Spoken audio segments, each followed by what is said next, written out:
The Wizard of Oz, of course, one of the most iconic films of all time. And of course, the success of that is mainly due to Dorothy Gale and her history and the way that people connected to her. And now there's a new documentary that's going to be part of the Reeling Film Festival called It's Dorothy. It's the centerpiece.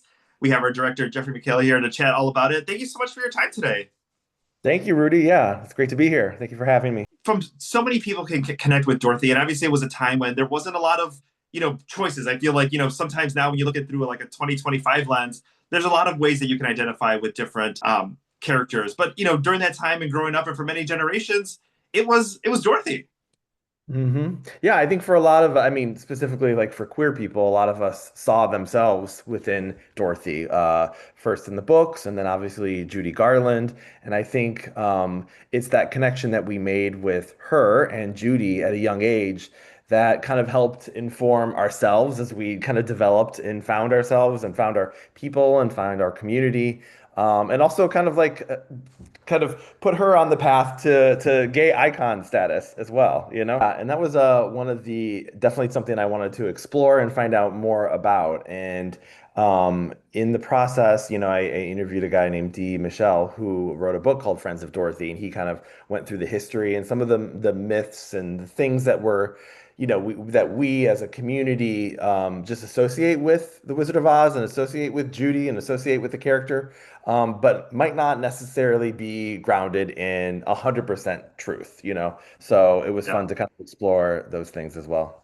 What was the point for you where you were not like, this is something connected to me, but I want to dig a little bit deeper, and this is a film that I want to make?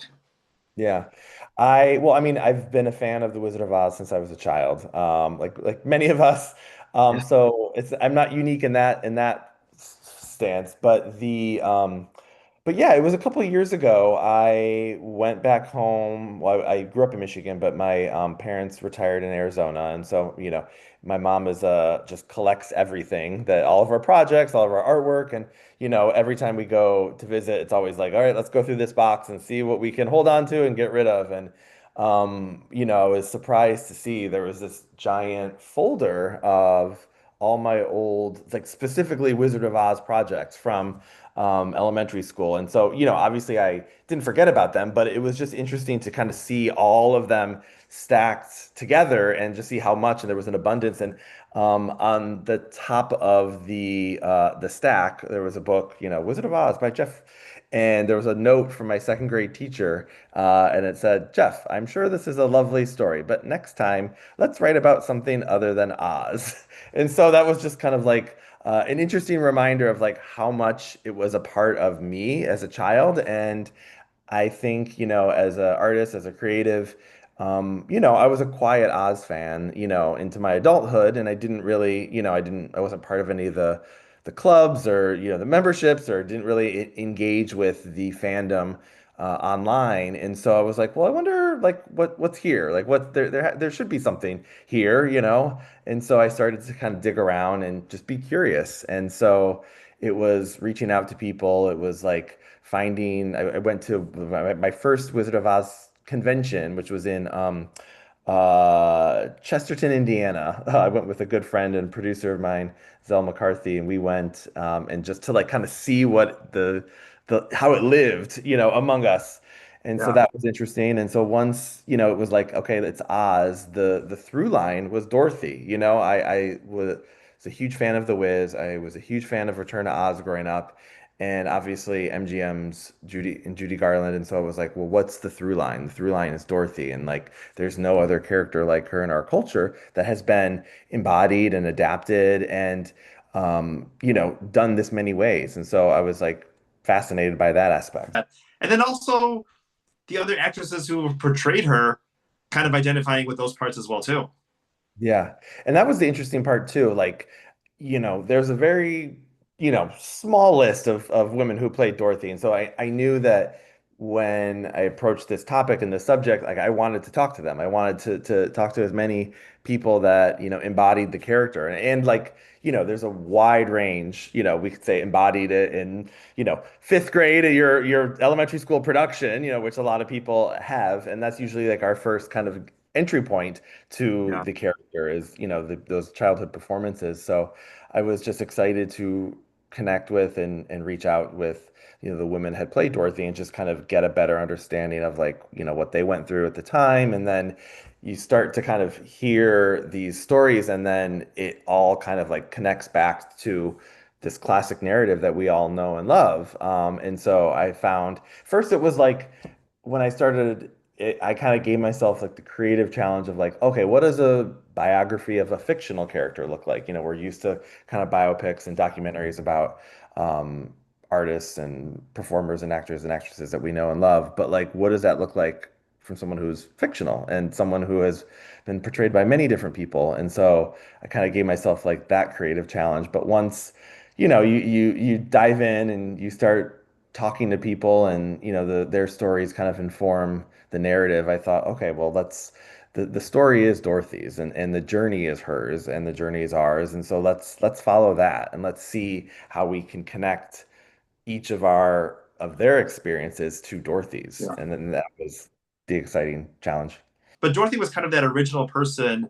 And just even seeing like, you think of the biggest platform and the biggest arena, the Sphere in Las Vegas, and they're going to be showing it there. Like the fact that this still resonates with people, 80 plus years after the movie was released, that people still go back, they can have their cultural moments.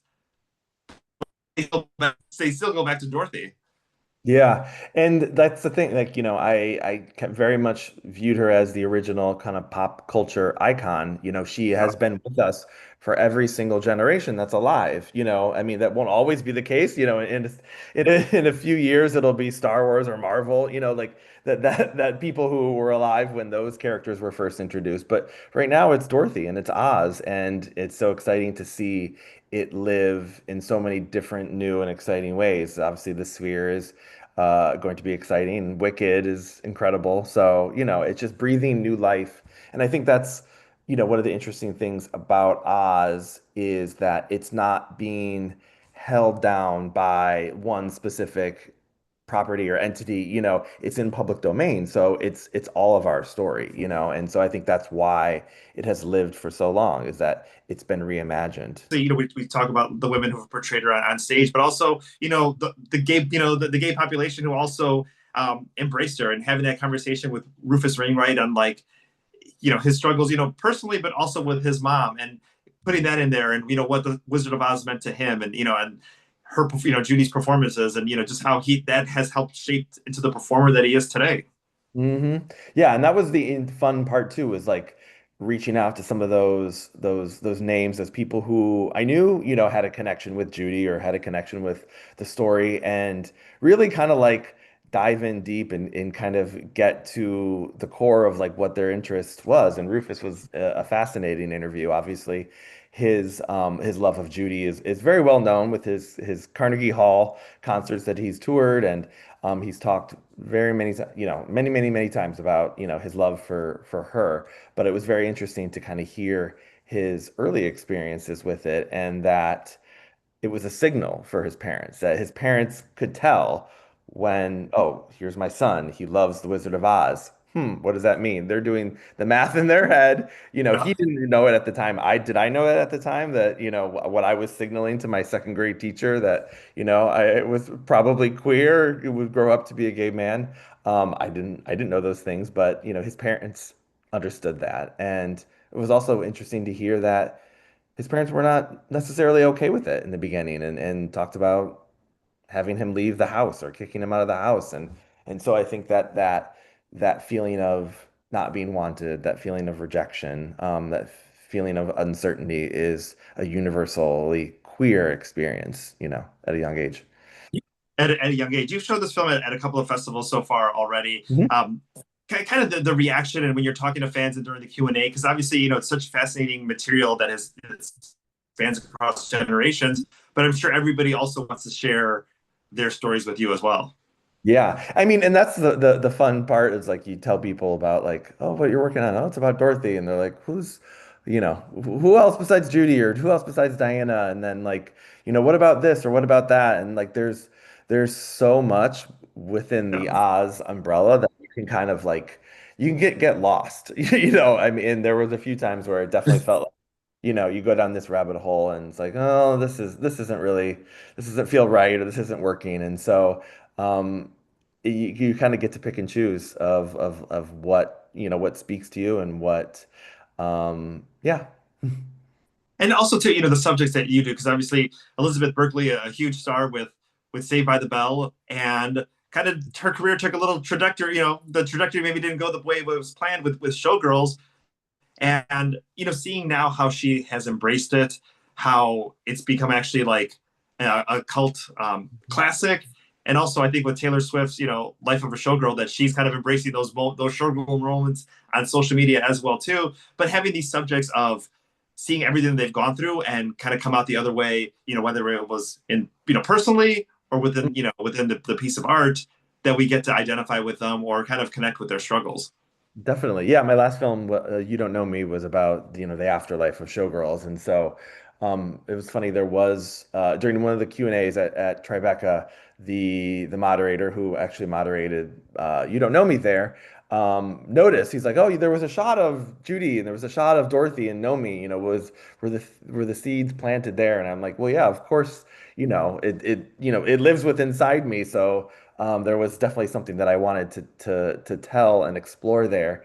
And, I think one of the interesting things about um, The Wizard of Oz and the many different adaptations, also looking at the way that Showgirls was received and reviewed, many times it's not reviewed positively. When somebody reapproaches this story or, someone puts a new spin on it. And so, you kind of obviously like I have my favorites. I mean, I love all of the adaptations, but some connect more than others. And so, it gets lots of critiques. And obviously Diana Ross received a lot of criticism. Stephanie Mills received a lot of criticism. It was also interesting to see that Judy Garland also received some of that same criticism that she was too old to play the part, or she wasn't blonde, or she was like criticizing her size and her looks. And so yeah, it was a through line, that this character, everybody has this idea of what this character should be,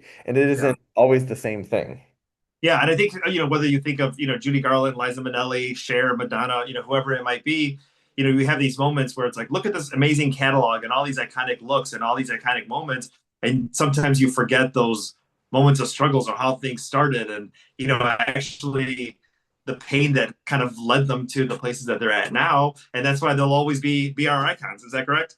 Yeah, I mean, and there's no other icon like Judy, and she's gone through so many struggles and throughout her life, and but also had a lot of joy and a lot of beauty, and the performances that she left us with, they'll be cherished. And so that was one thing too, you didn't want to kind of like wallow in tragedy, when you talk about Judy, and it was interesting to go back and watch a lot of her films again. I'd seen most of them before, but finding ways to connect Judy and keep Judy alive throughout its Dorothy was a lot of fun. And dipping into some of her older films and finding visual moments where we could connect to some of our contemporary Dorothy's life journey was really exciting. As a filmmaker, I also edited it too. So as an editor, it was fun. So that's where, I think the film really comes alive. And also too, you're gonna not only are we getting to see the film at the Reeling Film Festival, but you're coming into to Chicago. You're also going to be in Milwaukee as well too. So welcome back to the Midwest to be able to be here for this. Tell us a little bit while you're doing a Q&A with one of my favorite people. Ryan J. Yeah, very Hey excited. Ryan. Ryan is turned into a good friend that I met along the way of this project. He was interviewed, and he actually connected me with Shanice Shante, who was my first Dorothy, who signed on and said yes, and let's do this. And so I'm very excited to come back to Chicago. I lived there for 8 years. I went to film school and graduated from Columbia College, Chicago.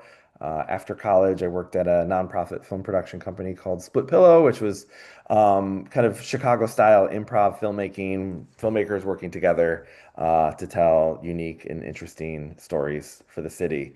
So yeah, I mean, it's definitely a homecoming, and I'm excited to share the movie with all my friends back there.